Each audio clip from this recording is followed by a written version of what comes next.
Hi, so I've been playing Tom Clancy's The Division for the last 3 days. It's been a bit of a mixed bag, mostly enjoyable. For day two, I had some issues with the Ubisoft servers where I was kicked halfway through a mission 3 times. Very frustrating. I've got some gameplay clips of that so I can actually show you exactly what happens. Right, let's get down to business with this review. So we're starting off with gameplay, and this game plays brilliantly. Guns feel really strong, shooting is consistent, AI is pretty consistent. I have seen him do a few silly things. I've also seen him do some brilliant flanking maneuvers, which are really just interesting to watch happen. This is all underpinned by a really good user interface, where the perks, modifications and controls are just very simple, so that gets a thumbs up from me.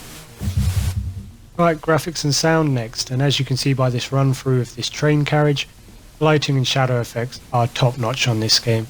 Graphics are really nice. The attention to detail of the environments is spot on.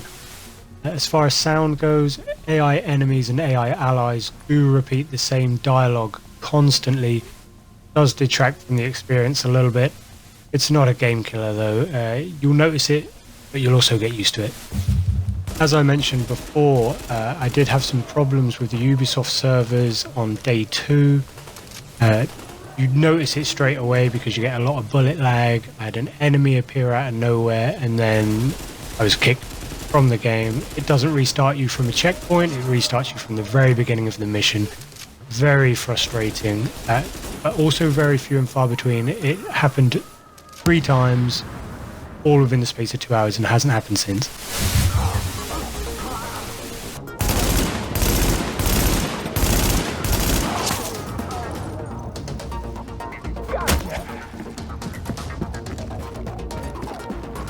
Don't forget what I said about keeping any infected refugees alive.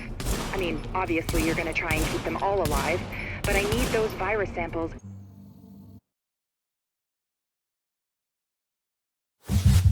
And here we are at the end of my review for Tom Clancy's The Division, and I'm going to give this game a well-deserved 8 out of 10. I think the server issues and the dialogue issues just aren't enough for me to give this anything lower, because the gameplay is just so much fun, and of course you have the co-op there so you can play it with your friends.